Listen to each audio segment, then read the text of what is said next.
Hello everyone, welcome back to my YouTube channel. In today's video, we are going to start Victorian Age. So today we will cover Alfred Lord Tennyson's biography and all his works in brief. और उनका life span 1809 से 1892 तक रहा और उनका birth हुआ था सोमर्सबाय Lincolnshire England में 1809 को और he is one of the 12 children of his parents. उनके फादर का नेम था जॉर्ज क्लाटन टेनिसन और मदर थी उनकी एलिजाबेथ टेनिसन और उनकी वाइफ का नेम था इमली टेनिसन और इनकी शादी 1850 में हुई थी।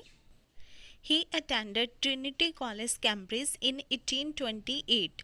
तो उन्होंने अपनी स्टडी की थी ट्रिनिटी कॉलेज कैम्ब्रिज से और यहाँ पे ये फ्रेंड बने थे आर्थर हैलम के और ये दोनों अपोस्टल ग्रुप का पार्ट थे और कैम्ब्रिज यूनिवर्सिटी में ही टेनिसन की पोइट्रिक एबिलिटी को एक रिकॉग्नाइजेशन मिली थी और इनकी जो पोएम थी टिम्बक्टू इसके लिए इनको एक अवार्ड मिला था chancellor's gold medal and in 1831 his father died. तो 1831 में जब में इनके फादर की डेथ हो गई थी तो इसी ईयर में इन्होंने यूनिवर्सिटी को छोड़ दिया था पर इन्होंने डिग्री नहीं ली थी and Arthur Hallam engaged with Tennyson sister. तो 1831 में ही जो इनके फ्रेंड थे आर्थर हैलम उनसे टेनिसन की सिस्टर की एंगेजमेंट हो गई थी and he became poet laureate after Wordsworth. तो वर्ड्सवर्थ के बाद टेनिसन पोइट लॉरिएट बने 1843 से 1850 तक वर्ड्सवर्थ जो कि 7 ईयर तक पोइट लॉरिएट रहे। तो उनके बाद 1850 से 1892 तक टेनिसन पोइट लॉरिएट रहे। ये सबसे ज़्यादा 42 ईयर्स तक पोइट लॉरिएट रहे थे। इनका जो टाइम पीरियड था ये सबसे लॉन्ग था। तो इनके बाद 1892 से 1896 तक पोइट लॉरिएट की पोस्ट पे कोई भी नहीं रहा।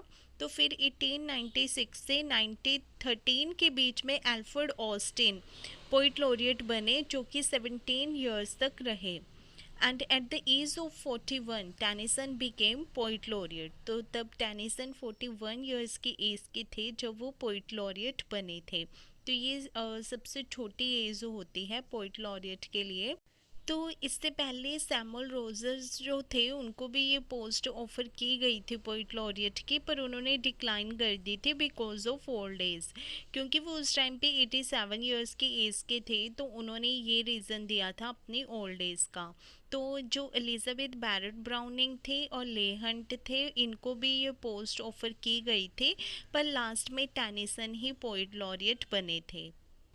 इन्होंने अपने 2 ब्रदर्स के साथ एक पोइट्री पब्लिश की थी 1827 में poems by 2 brothers and he got chancellor's medal for his first poem Timbuktu.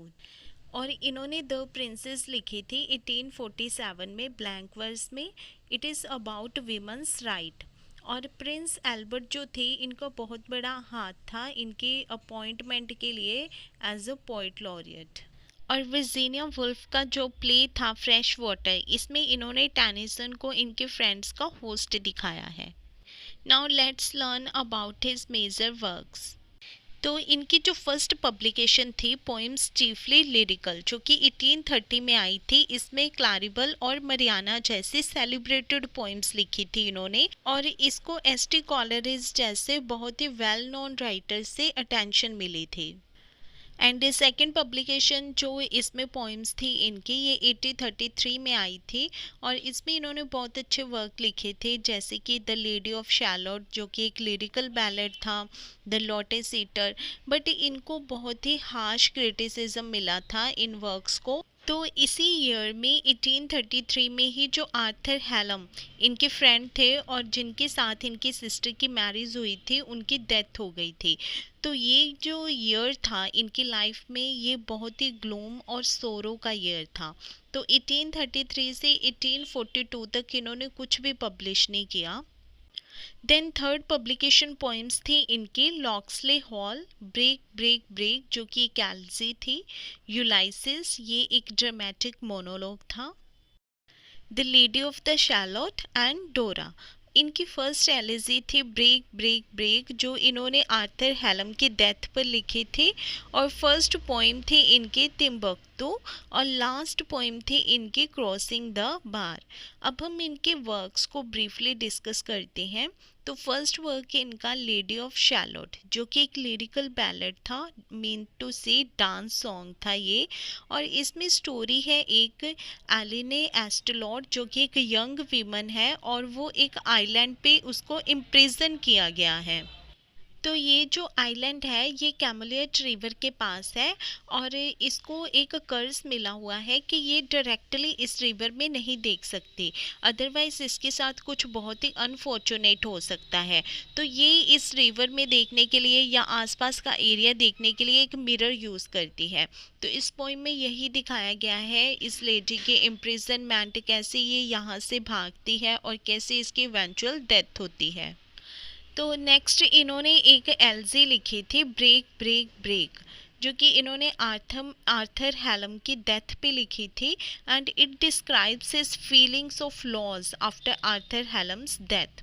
तो इन्होंने अपनी फीलिंग्स को इसमें डिस्क्राइब किया है, मौन किया है इन्होंने इसमें। और 3 वॉल्यूम्स थे इसके, फर्स्ट 1830 में, और सेकंड 1833, और थर्ड इसकी वॉल्यूम 1842 में आई थी। नेक्स्ट है क्रॉसिंग द बार, ये लास्ट पोइम थी इनकी, और ये इनकी डेथ के 3 इयर्स बिफोर 1889 में पब्लिश हुई थी। और ये एक एलिजी थी, और इसकी राइम स्कीम थी ए बी, और मेटाफर यूज़ किया था इसमें इन्होंने, और क्लासिकल मेथोलॉजी को फॉलो किया था। नेक्स्ट वर्क है इनका the dream of fair women, और इसका ओरिजिनल टाइटल है लेजेंड ऑफ फेयर वीमेन। इन्होंने ये जोफ्री चौसर का जो वर्क था the legend of good women, इससे इंस्पायर होकर ये वर्क लिखा था, और इसको फर्स्ट पब्लिश किया गया था 1833 में, पर बाद में ये रीपब्लिश हुआ था 1842 में, और मेन करेक्टर है इसमें कैलियोपेट्रा। जैसे कि ये वर्क का टाइटल ही है the dream of fair women, तो ये कैलियोपेट्रा के ऊपर है, who is queen of Egypt and considered as the most beautiful women of the world. Next work है उनका एनॉक एडन, जो कि 1864 में पब्लिश हुआ। ये एक नैरेटिव पोइम थी, and he wrote this poem during his poet laureate tenure. तो ये स्टोरी इनको प्रोवाइड की थी थॉमस वोलर ने, उन्होंने इनको ये स्टोरी दी थी पोइम लिखने के लिए। तो इस पोइम की स्टोरी कुछ इस तरह से है, इसमें जो एनोक एडन है, जो कि हीरो है इस पोइम का, वो एक फिशरमैन है, और उसकी वाइफ है एनी, और इनके 3 किड्स हैं। ये पोइम हमें मेनली याद दिलाती है रॉबिन्सन क्रूसो की। तो इसमें जो एनोक एडन है, जो हीरो है, वो 10 साल तक गुम हो जाता है। तो उसकी वाइफ समझ लेती है कि वो मर गया है, तो वो दोबारा मैरिज कर लेती है अपने एक चाइल्डहुड फ्रेंड फिलिप के साथ। नेक्स्ट वर्क है आइडल्स ऑफ द किंग, जो कि 1859 में पब्लिश हुआ, और ये मेनली साइकिल है 12 नैरेटिव पोइम्स का, और इसमें 3 मेन कैरेक्टर्स हैं, king Arthur, his knight, and Arthur's beloved Guinevere. तो इस ये पोइम उन्होंने डेडिकेट की थी एल्बर्ट प्रिंस कंसर्ट को। नेक्स्ट वर्क है इनका टिथोनस, जो कि एक ड्रामेटिक मोनोलॉग है, और इसमें मेन कैरेक्टर्स हैं टिथोनस एंड अरोरा, और जो अरोरा है वो गॉडेस ऑफ द टाउन है। और ये वर्क इनका कॉर्नहिल मैगजीन में 1860 में पब्लिश हुआ। इसमें जो अरोरा है वो गॉडेस ऑफ डाउन है, और वो टिथोनस से लव करती है, तो वो उसके लिए जेस गॉड से इटर्नल लाइफ तो मांग लेती है, और उसके ये विश ग्रांट भी हो जाती है। पर वो ये मांगना भूल जाती है, उसके लिए इटर्नल यूथ मांगना भूल जाती है, जिस वजह से कि अब टिथोनस जो है वो बूढ़ा हो रहा है और वो मुरझा रहा है। नेक्स्ट वर्क है उनका इन मेमोरियन, जो कि आर्थर हेलम पर है, और ये कंप्लीट हुआ था 1849 में, और इसको पब्लिश किया गया था 1850 में। 19th सेंचुरी से बिलोंग करता है ये वर्क, और इसका ओरिजिनल टाइटल है the way of the soul, और इसका जॉनर है एलिजी, ये आर्थर हेलम की डेथ के ऊपर लिखी थी इन्होंने, और ये उनका मास्टरपीस माना जाता है। और कहा जाता है कि ये क्वीन विक्टोरिया की भी फेवरेट पोइम थी, क्योंकि वो प्रिंस एल्बर्ट की डेथ के बाद इसे रीड किया करती थी, और उसने लिखा था कि ये उसे सूथ या प्लीज करती है पोइम। नेक्स्ट वर्क है उनका मोड, जो कि 1855 में पब्लिश हुआ। It is his first collection after became poet laureate. एक मोनोड्रामा है ये, और इसमें एक इम्पॉर्टेंट या फेवरेट लाइन है लवर्स के, come into the garden mode. और इसका जो फर्स्ट पार्ट है वो बिलोंग करता है हीरो के फादर के फ्यूनरल से, उससे ये स्टार्ट होती है। और इसकी स्टोरी कुछ इस तरह से है कि इसमें जो प्रोटेगोनिस्ट है वो गार्डन में वेट कर रहा होता है मोड का। He loves mode, but modes जो थे उसके ब्रदर, उसका जो ब्रदर था वो कूलियर को पसंद करता था, वो प्रोटेगोनिस्ट से हेट करता था, उसको पसंद नहीं करता था। तो वो एक वॉल अरेंज करता है, एक पार्टी अरेंज करता है जिसमें वो इनवाइट करता है कूलियर को, और जो नरेटर होता है उसको उस पार्टी से बाहर निकाल दिया जाता है। तो क्या होता है, अब एक अर्ली मॉर्निंग में वो एक गार्डन में बैठ के मोड का वेट कर रहा होता है। तो ये दोनों मिलते हैं, मोड जब आती है तो उसके बाद उसका ब्रदर जो है वो भी आ जाता है, और जो नरेटर होता है वो उसको किल कर देता है, उसके ब्रदर को, और फ्रांस भाग जाता है। और बाद में जो मोड होती है वो भी मर जाती है। और इसमें जो नरेटर है उसका साइकोलॉजिकल इम्पैक्ट दिखाया गया है। जब उसे पता चलता है कि मोड की डेथ हो गई तो वो बहुत ही सैड डिप्रेशन में चला जाता है, पर बाद में वो अपनी इस फीलिंग्स को रिस्टोर करता है, और क्रिमियन वॉर में बाद में वो फाइट करता है। नेक्स्ट वर्क है उनका द लोटस ईटर। ये इंस्पायर्ड है उनकी एक ट्रिप जो जब वो स्पेन गए थे आर्थर हेलम के साथ, वेयर दे विजिटेड पायरेन्स माउंटेन्स।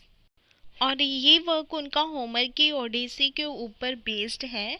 और नेक्स्ट वर्क है उनका लॉक्सले हॉल, जो कि एक ड्रामेटिक मोनोलॉग है। इसमें स्ट्रीम ऑफ कॉन्शियसनेस यूज़ किया गया है, and it narrates the emotions of a rejected suitor who come to his childhood home Locksley hall.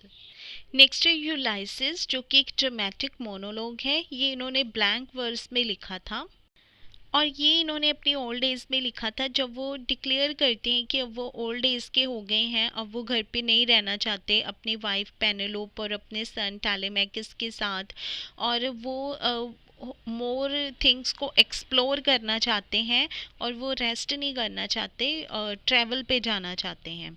और इसमें एक इम्पॉर्टेंट लाइन है, to strive, to seek, to find and not to yield. Next work है उनका the princess a madly, 1847 में लिखा था इन्होंने ये। और ये इनके कॉमिक ब्लैंक वर्स की सीरी है, और नैरेटिव पोइम है, सबसे लॉन्ग पोइम है ये, 3000 लाइन्स की। और इसमें एक प्रिंसेस है, और ये जो प्रिंसेस है ये मेंस के वर्ल्ड को डिस्कार्ड करती है, और ये विमेन की यूनिवर्सिटी को फाउंड करना चाहती है, और जो मेन हैं उनको फॉरबिडन करती है ये। तो जो प्रिंस होता है वो डिस्गाइज होके अपने टू फ्रेंड्स के साथ यूनिवर्सिटी में एंटर करता है, जिसको कि बाद में ये पहचान लेते हैं, और उसको यूनिवर्सिटी से बाहर निकाला जाता है। पर बाद में जो प्रिंस है वो प्रिंसेस से शादी करने के लिए फाइट करता है, तो बाद में इन दोनों की शादी हो जाती है। और द प्रिंसेस एक प्ले भी है जो कि W.S. गिलबर्ट ने 1870 में लिखा था, और एक प्रिंसेस इडा और कास्टल एडामेंट एक कॉमिक ओपेरा है। इसमें आर्थर सुलिवन ने म्यूज़िक दिया था, और जो टेक्स्ट था ये W.S. गिलबर्ट का ही था। नेक्स्ट वर्क है उनका the charge of light brigade, जो कि 1855 में आया था, and it is on account of battle during Crimean war. और इसमें सेलिब्रेट किया गया है बहुत सारे सोल्जर्स के पेट्रियाटिज्म को, जो कि 1844 के कॉन्फ्लिक्ट में क्रिमियन वॉर में मार्टर हो गए थे, डाइड हो गए थे। और ये उनकी एक नैरेटिव पोइम है, and it banned for 8.5 years for disgrace to society. तो इसको 8.5 years के लिए बैन कर दिया गया था। पर बाद में इसको रिकॉग्नाइजेशन मिली थी. So this is all about the Alfred Lord Tennyson's biography and about his works. If you like my video, please press the like button and subscribe my channel and also share it with your friends. Thanks. Have a nice day.